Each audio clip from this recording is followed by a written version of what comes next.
Hey guys, so you ready for today's October 14, 2025, 7:23 a.m. Central Time.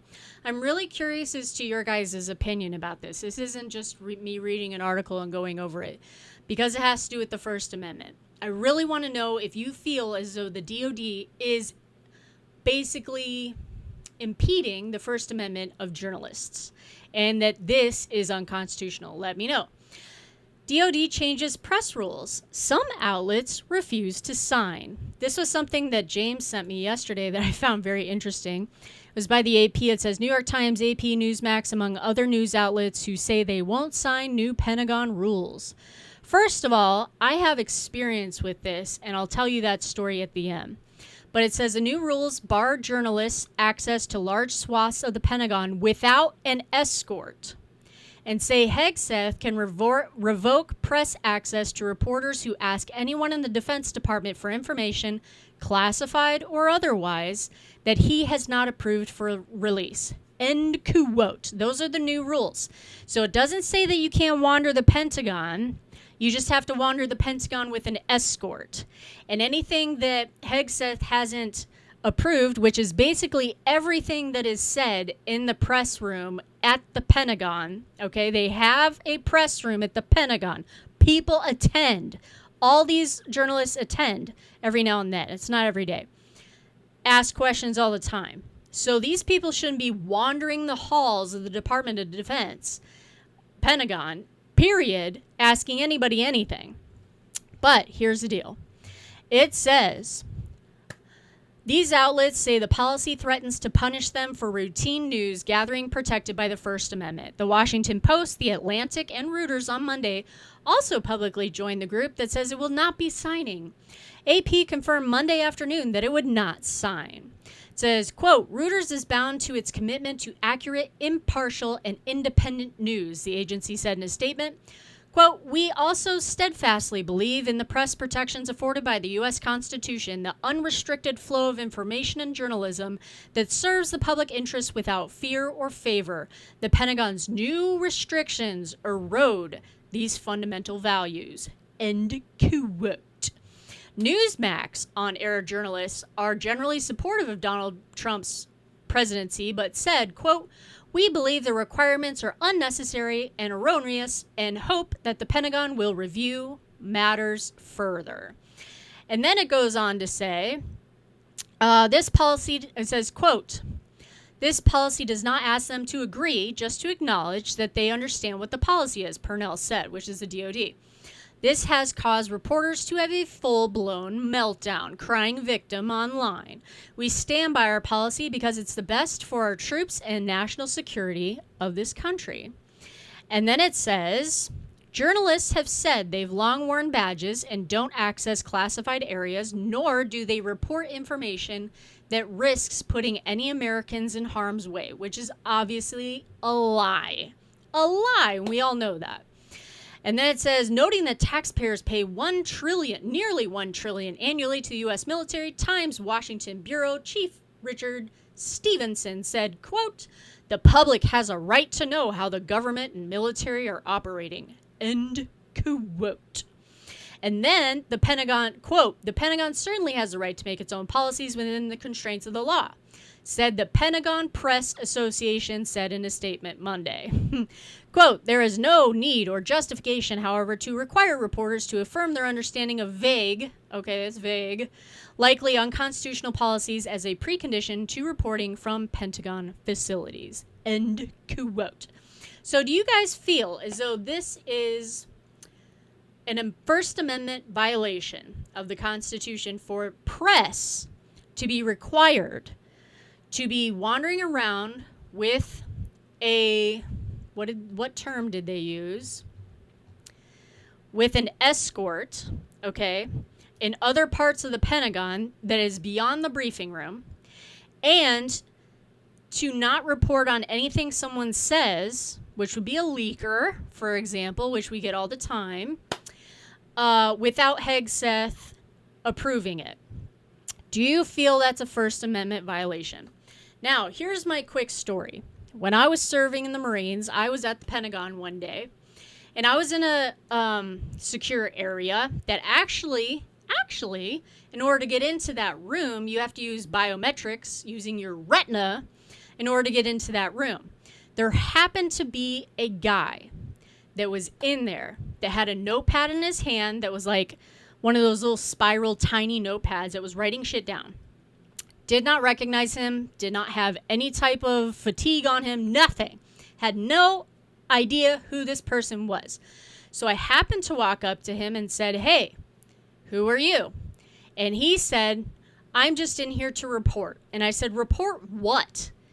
And he said, "I'm actually waiting for someone that's in this area to come talk to me." And I said, "Wait a second.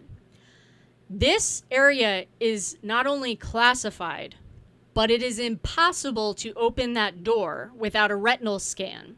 So you're telling me that somebody allowed you into this area using their retinal scan in order to get your ass in here, correct?"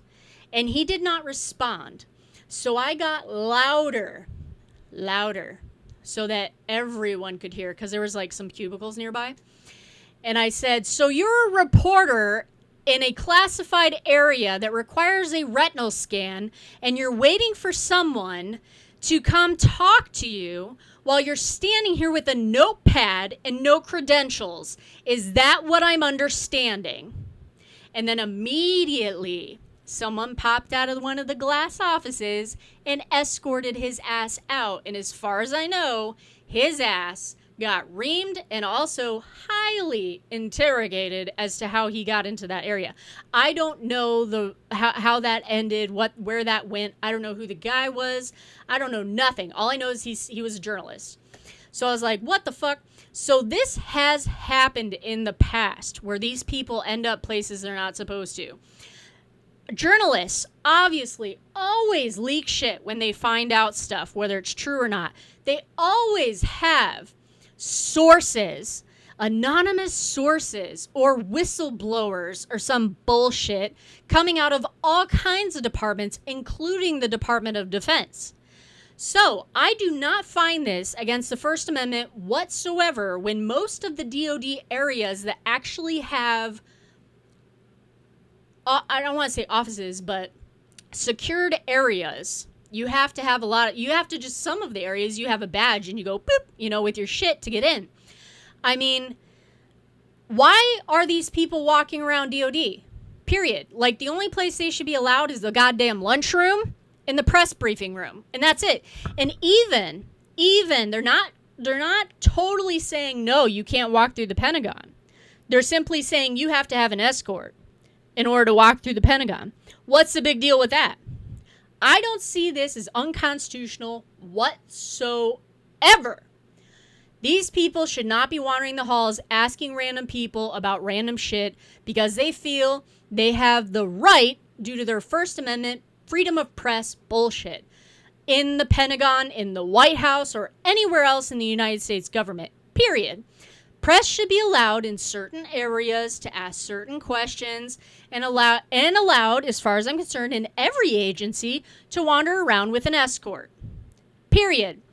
Because we have so many leaks in this government all the time about stupid shit through all administrations, this is a big deal. I commend Hegseth for changing the policy. I think that these outlets specifically said they're not signing this because if they report on some anonymous source or some other bullshit and it says, and it's from the Pentagon, from the military, from wherever within the DOD, that such and such is happening or such and such happened or whatever the fuck, that they will be legally liable somehow, which I don't think they would be. I think it'd be very difficult to sue an outlet for reporting something that Hegseth didn't approve. But let's say that's the case. They don't want to be legally liable for something they print that they got from somewhere else within the Pentagon. Period.